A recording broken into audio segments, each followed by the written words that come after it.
Hai, apa kabar kalian semua? Aku doakan kalian semua selalu sehat dan selalu bahagia. Cerita diawali dengan banyak fans yang meminta tanda tangan si pria bangsawan, tetapi pelayan dari si pria memberitahukan keadaan Go Dioki. Sin berpindah ke bangsawan satu dan rekannya, mereka semua tampak senang dengan tiadanya Hakim, bahkan para istri mereka juga menggosipkan Go Dioki. Lalu di rumah Go Dioki tampak sangat sedih karena dia berpikir semua orang yang dicintainya telah pergi meninggalkannya. Tiba-tiba si pria bangsawan datang dan mendengarkan semua keluh kesah Go Dioki. Go Dioki terus saja menyalahkan dirinya sendiri atas semua kejadian yang menimpanya dan dia berpikir kalau dia membawa kesialan, tapi si pria bangsawan berkata, "Kau harus kuat, ungkaplah kasus ini dan balas dendam ke mereka semua." Karena si pria bangsawan kelaparan karena dia menempuh perjalanan dari tempatnya ke rumah Go Dioki selama 3 hari, maka Go Dioki menyiapkan makanan untuknya dan si pria bangsawan terus-terusan menghibur Go Dioki. Tapi Go Dioki berkata, "Kau menempuh perjalanan ke sini sangat jauh, apa benar hanya untuk menghiburku?" Lalu si pria menjawab kalau sebenarnya pelayan si pria menyuruh si pria membawa Go Dioki pergi karena Go Dioki sudah tidak mempunyai siapa-siapa lagi.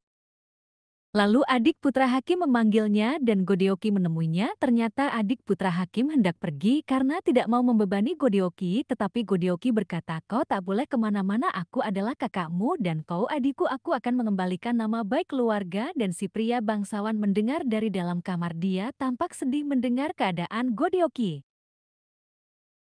Lalu Go Dioki datang menemui gubernur provinsi. Dia ingin supaya gubernur menyelidiki Gunung Onbong, tetapi gubernur tidak memperdulikannya. Lalu Go Dioki berkata, "Bagaimana dengan pengkhianatan? Walau tidak ada bukti yang mendukung, kau dengan cepat mengatakan itu adalah pengkhianatan hanya karena ucapan bangsawan satu." Lalu gubernur menjawab, "Bukan aku mendapat kabar itu dari Tuan Bak Inspektur Provinsi." Sedang di tempat bangsawan satu merayakan pesta dan mengundang para bangsawan, lalu istri bangsawan dua terus menyindir istri bangsawan satu karena dia mendapatkan rumah Hakim dan para pelayannya karena menuduh putra Hakim pengkhianat, tetapi si istri bangsawan satu tidak mengetahui. Lalu istri bangsawan dua yang melihat Maxim, dia menyuruh istri bangsawan satu untuk menjualnya karena takut dia menjadi mata-mata Go Dioki. Dan para pelayan mendatangi Go Dioki untuk memberitahukan kalau Maxim akan dijual, dan Go Dioki yang mendengar dia langsung mendatangi rumah bangsawan satu untuk memohon supaya Maxim tidak dijual dan meminta supaya Maxim dikembalikan kepadanya.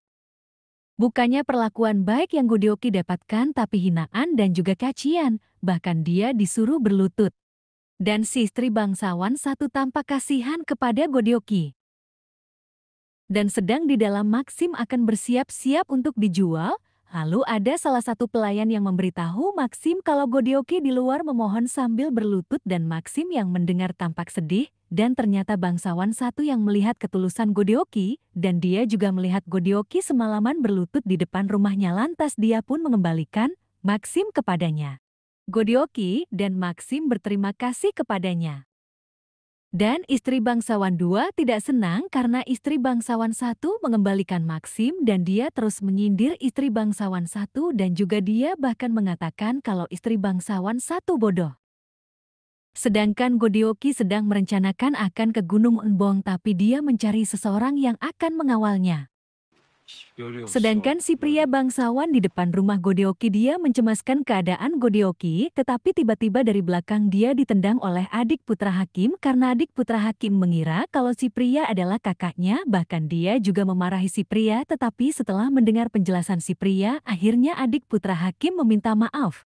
Dan sedangkan di sekolah adik putra Hakim berbincang dengan kawannya yaitu putra bangsawan dua, dan kawannya tidak sengaja menceritakan semua yang dia dengar tentang Hakim kalau Hakim sengaja difitnah. Sebenarnya tidak ada pengkhianatan, mereka menyalahkan kumpulan rumah hati berbakti. Lantas sesampainya di rumah si adik putra Hakim memberitahu Go Dioki. Lalu Go Dioki menemui kepercayaan Hakim, dia masih di penjara dan Go Dioki menceritakan semuanya.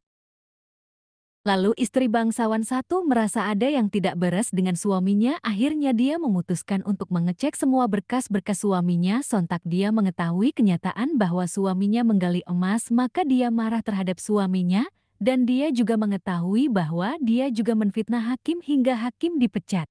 Lalu dia juga mengetahui kalau bangsawan 2 dan istrinya juga terlibat, lantas istri bangsawan 1 menyuruhnya untuk berhenti melakukan itu.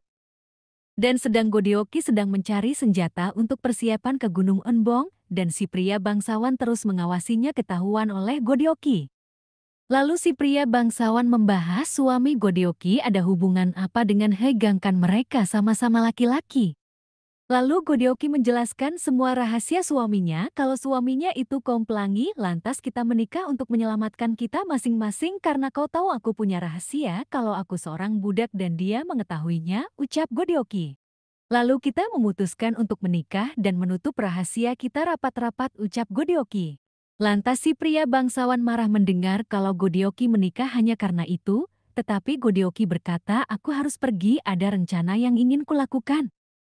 Sedangkan bangsawan 1 sangat pusing karena istrinya pergi meninggalkan dia dan akan mengakhiri hidupnya.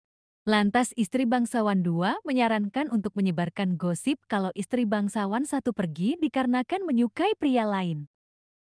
Dan di tempat para pelayan, salah satu pelayan melompati dinding, mereka bekerja sama untuk membantu Godeoki. Dan ternyata pelayan ini menemui banyak pelayan lain, mereka semua membantu Godeoki dengan ada yang memberikan pita dan juga ada yang mengerahkan kakaknya untuk menghidupkan api jika Godeoki dalam bahaya di gunung nantinya. Lalu Maxim memberikan peta itu dan Maxim sangat mengkhawatirkan Godeoki karena Maxim berpikir kalau Godeoki akan pergi sendirian, tetapi Godeoki berkata aku tidak sendirian. Ternyata Godeoki akan pergi bersama si pria bangsawan.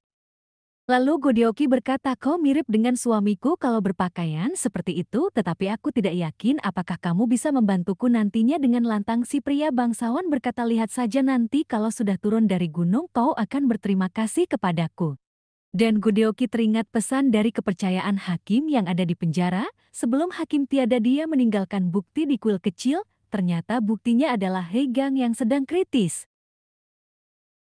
Dan tampak Godeoki ragu kalau si pria bangsawan bisa menggunakan pedang, lalu Godeoki mengajari si pria bangsawan menggunakan pedang itu, karena untuk berjaga-jaga jika ada musuh yang menyerang.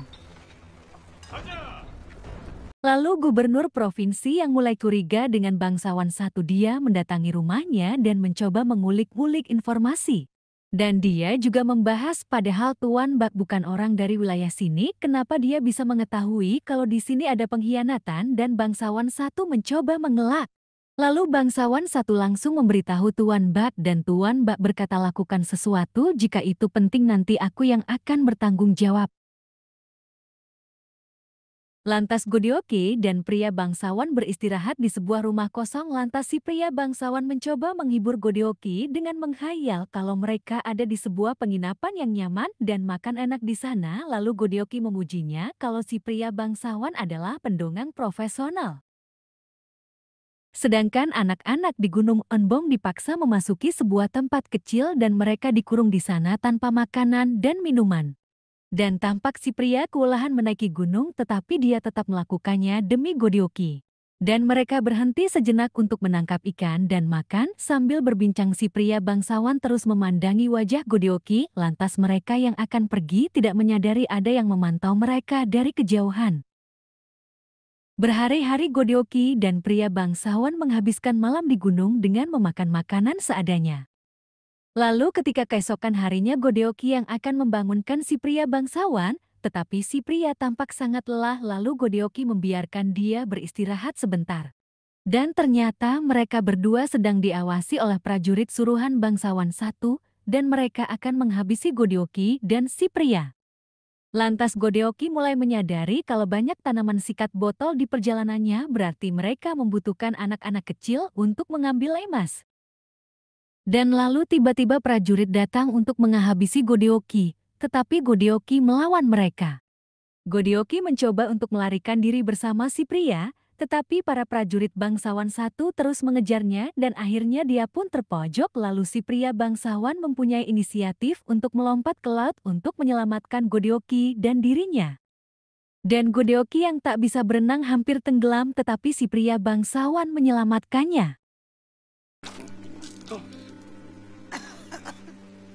Setelah diselamatkan, Godeoki tersadar dan berkata, pergilah, tinggalkan aku sendiri, tempat ini sangat berbahaya untukmu. Setelah mengatakan itu, Godeoki menutup matanya dan tak bergerak lagi karena demam Godeoki yang tinggi. Apakah Godeoki sudah tiada? Lantas si pria bangsawan alih-alih meninggalkannya, dia justru menghadapi para prajurit yang datang sangat banyak. Lalu si pria mengatakan ke Godeoki, aku akan menyusulmu. Makin seru aja ceritanya, bagaimana kelanjutannya? Sampai jumpa di episode berikutnya. 내 금방 따라갈 테니.